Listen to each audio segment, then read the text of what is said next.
चलिए देखते हैं आज का क्वेश्चन। आज का क्वेश्चन जो है वो त्रिकोणमिति पर उठाया गया है। मतलब इसमें जो आने वाले क्वेश्चन होते हैं, चाहे आपको हाफ ईयरली एग्जाम हो चाहे ईयरली का एग्जाम हो, उसमें किस टाइप के क्वेश्चन आपसे पूछे जाएंगे उसी का हम लोग यहाँ पर क्वेश्चन आज करेंगे। सबसे पहले हमें जो क्वेश्चन उठाया गया कह रहा है कि एक मीनार की ऊंचाई 20 मीटर है। मीनार की ऊंचाई 20 मीटर है और जमीन पर इसकी छाया की लंबाई 20 कड़ी में 3 मीटर है। सूर्य का उन्नयन कोण ज्ञात कीजिए। उन्नयन कोण ज्ञात करना है। आप पहले एक बात देख लीजिएगा, जान लीजिएगा कि उन्नयन कोण और अवनमन कोण क्या होता है। उन्नयन कोण जब किसी चीज को नीचे से, अगर नीचे के स्तर से आप ऊपर की तरह देखते हैं, अगर नीचे से आप यहाँ से नीचे से अगर ऊपर की तरह देखते हैं तो इसको हम लोग बोलते हैं उन्नयन कोण। ठीक, अगर आप नीचे से कहीं से ऊपर की तरफ देख रहे हैं तो उसको हम लोग उन्नयन कोण बोलेंगे। अगर ऊपर से कहीं आप नीचे की तरफ देख रहे हैं तो उसको बोलते हैं अवनमन कोण। ठीक है, क्वेश्चन यहाँ पर ये बोला है कि एक मीनार की ऊंचाई 20 मीटर है। एक मीनार है जिसकी डिस्टेंस हाइट बोला है, जिसकी ऊंचाई 20 मीटर है। मान लीजिए हमारा मीनार है और मीनार की ऊंचाई कितना है, 20 मीटर है, 20 मीटर। फिर कह रहा है कि और जमीन पर इसकी छाया की लंबाई, और जो जमीन पर इसकी जो छाया की लंबाई है, जमीन पर इसकी छाया की लंबाई वो बोल रहा है कि 20√3 है, यानी 20 कड़ी में 3 मीटर है। ध्यान से सुनिएगा, एक मीनार है जिसकी ऊंचाई 20 मीटर है और इसकी जमीन पर छाया की लंबाई 20 कड़ी में 3 है। तो हम इसको थोड़ा सा इस रेखा को ऐसे मिला देते हैं। अब आपसे क्या पूछ रहा है कि सूर्य का उन्नयन कोण ज्ञात कीजिए। उन्नयन कोण ज्ञात करना है, यानी जो कोण आपका बन रहा है इसी को आपको क्या करना है, ज्ञात करना है। मान लेंगे, माना सबसे पहले आप यहाँ पर कुछ नाम दे दीजिए, ए बी बी सी, ऐसे दे सकते हैं आप। सॉरी यार, A B B C totally हो गया, ये ए बी और ये सी। ठीक है, अब यहाँ पे क्या करेंगे, अब मान लीजिए कि माना सूर्य का उन्नयन कोण, सूर्य का उन्नयन कोण थीटा है। सूर्य का उन्नयन कोण थीटा है। तब आप देखिएगा क्या लगाएंगे, tan थीटा, tan थीटा। अब ये देखिएगा, यहाँ पर दिखाते हैं आपको, लाल बटे कक्का, ये साइन कॉस टेन।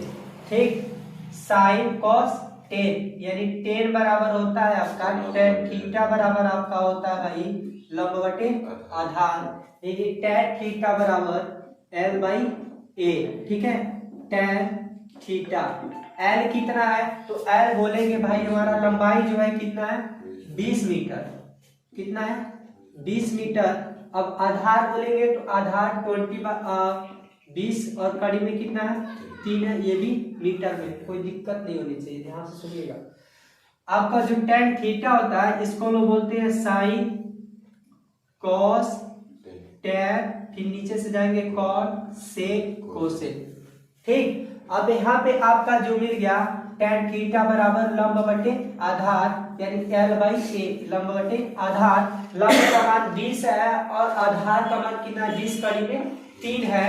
तो यहाँ से आप क्या करेंगे, 20 से 20 काट देंगे, एकदम ध्यान से 20 से 20 क्या कर दिए, काट दिए, यानी tan थीटा बराबर आ जाता है 1/√3, 1/√3। अब आपको ये सोचना है कि जो 1 बटे कड़ी में 3 है वो किसका मान होता है, ये तो याद करना पड़ता है। जो 1/√30 होता है, सॉरी, जो 1/√3 है, ये tan कितने अंश का मान होता है, तो भाई ये tan 30 अंश का मान होता है। एकदम ध्यान से सुन लो, जो 1 कड़ी में 3 होता है वह tan 30 अंश का क्या होता है, मान होता है, यानी tan 30 degree is equal to, इसको लिखेंगे हम tan 30 डिग्री, tan से tan कट गया, यानी थीटा की वैल्यू कितना आ गया, 30 डिग्री। ये आपका क्या हो गया, आंसर हो गया। एकदम आप जब तक वैल्यू नहीं याद करेंगे, ये वैल्यू नहीं याद करेंगे, तब तक आप त्रिकोणमिति का कोई सवाल टच नहीं कर सकते। ठीक है, याद करिए।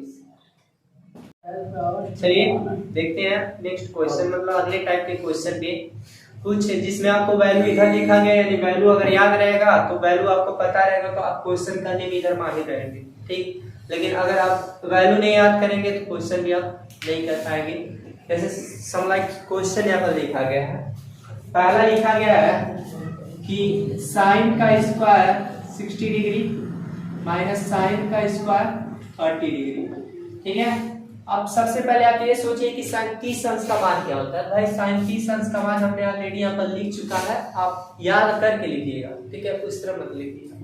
साइन 60 अंश का मान भी लिखा गया है, कर्ली में 3/2 यानी लिखेंगे √3/2 और इसका स्क्वायर माइनस साइन 30 अंश का मान कितना लिखा गया, तो साइन 30 अंश का मान 1/2 लिखा गया है, यानी लिखेंगे 1/2 और इसका स्क्वायर, यानी दोनों का स्क्वायर रहेगा। आगे जब √3 का स्क्वायर करेंगे आप, जब √3 का स्क्वायर करेंगे, ध्यान से सुनिएगा, यानी आप लिखेंगे √3 × √3, तो रूट से रूट गायब बच गया 3, रूट से रूट गायब बच गया 3, यानी और नीचे का 2 लिखा गया, 2 का स्क्वायर करेंगे तो 2 का स्क्वायर 4 हो जाएगा, कितना हो जाएगा 4 माइनस 1 लिखा गया, 1 का स्क्वायर 1 और 2 का स्क्वायर कितना होगा 4 होगा। नीचे का दोनों बराबर है 1 लिखिए और 3 में से 1 घटा दीजिए, 3 में से घटाएंगे 2, नीचे 4 और इसको काट देंगे तो वैल्यू मिल जाएगा 1/4। ये पहले क्वेश्चन का आंसर, ठीक। दूसरा क्वेश्चन आपका क्या है, उसको सुनिए। ये कह रहा है कि x × tan 45 degree cos 60 degree is equal to sin 60 cot 60। भाई आराम से देखना, मजे से करना। देखो x की वैल्यू तुमको इसमें निकालनी है, तो x × tan 45 डिग्री का वैल्यू देखो कितना है 1 इंटू cos 60 डिग्री का वैल्यू देखो, cos 60 डिग्री का 1/2 बराबर sin 60 का √3/2, यानी कड़ी में 3 बटा कितना 2 गुणे काट 60 का कितना है 1/√3। सीधे पहले आप वैल्यू रखिए, उसके बाद काम करिए। चलिए देखिए x 1 का गुणा 1 में करेंगे तो 1 और नीचे मिल जाएगा 2, और यहाँ पर इसका गुणा इसमें करेंगे तो कड़ी में 3 और इसका गुणा इसमें करेंगे तो √2 कड़ी में 3 हो जाएगा, ठीक। सुनिए कड़ी में 3 का गुणा 1 में करेंगे तो ये चीज मिल जाएगा, 2 का गुणा √3 में करेंगे तो √3 मिल जाएगा। गुणा सामने सामने होता है, लेकिन जब इस चीज होता है ये माइनस में होता है, जब प्लस होता है जब नीचे का बराबर नहीं रहता इधर उधर कर लेते।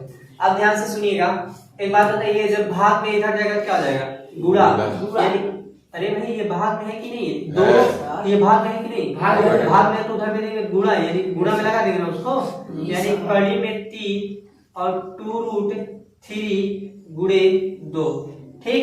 2 से 2 कैंसिल नहीं छोड़ देंगे, x का गुणा 1 में करेंगे तो x ही ना मिल जाएगा।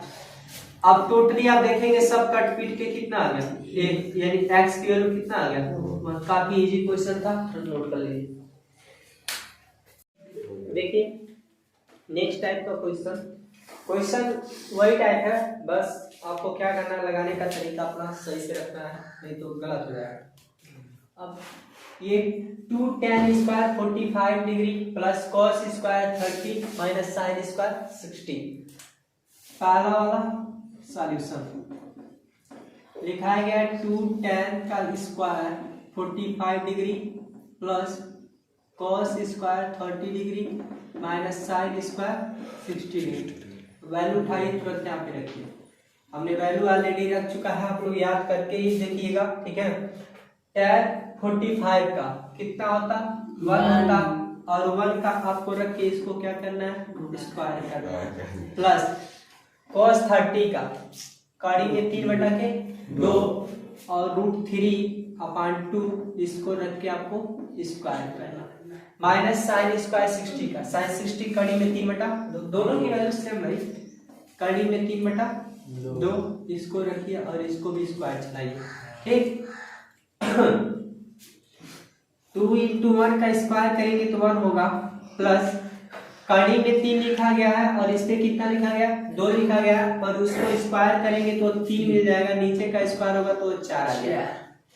कड़ी में 3 का स्क्वायर करेंगे तो 3 आ जाएगा, नीचे ये लिखा गया है 2, और 2 का स्क्वायर करेंगे तो 4 आ जाएगा। 2 करना 2 प्लस 3/4 माइनस 3/4।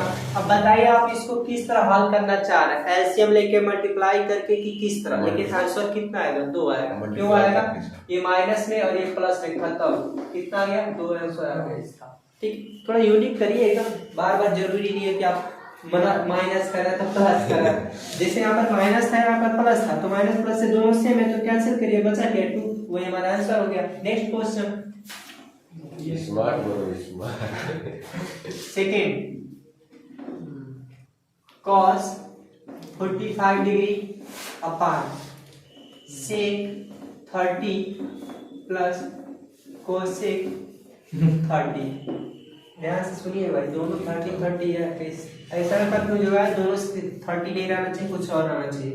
लगाते हैं इसको भी, cos 45 degree 1/√2 sec 30 degree 2/√3 plus cosec 30 2 के नीचे हम 1 मान लेंगे। ठीक, अब ध्यान दीजिए, इसको हम लिखेंगे 1/√2 और नीचे क्या लिखा जाएगा, 1 का गुणा 2 में करेंगे तो 2 1 करना 2, और √3 का गुणा इसमें करेंगे तो 2√3, और नीचे √3 का गुणा 1 में करेंगे तो √3 मिल जाएगा।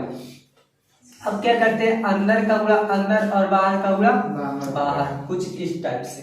ठीक, अब इसमें थोड़ा झाल है, झोल जिसको बोलते हैं। अब इसका गुणा आप इस पे करेंगे, कड़ी में 3 का गुणा 1 में करेंगे तो कड़ी में 3 मिल जाएगा, नीचे आप इसका गुणा इसमें करेंगे, यानी करेंगे √2 का गुणा 2 प्लस 2√3 में, ऊपर कड़ी में 3, नीचे क्या करेंगे, इन दोनों में से 2 को कॉमन कर दीजिए। जब 2 कॉमन करेंगे यहाँ पर मिलेगा 2√2 और यहाँ पर मिलेगा 1 प्लस कड़ी में 3, ये आपका यहीं पर आंसर छूट जाएगा। इसको ज्यादा सॉल्व करने की जरूरत नहीं है, जितना आप गहराई में जाएंगे उतने फंसते जाएंगे। 2 नंबर का सवाल है भाई, यहीं पर छोड़ के दे देंगे भाई, ज्यादा सॉल्व करने की जरूरत नहीं है।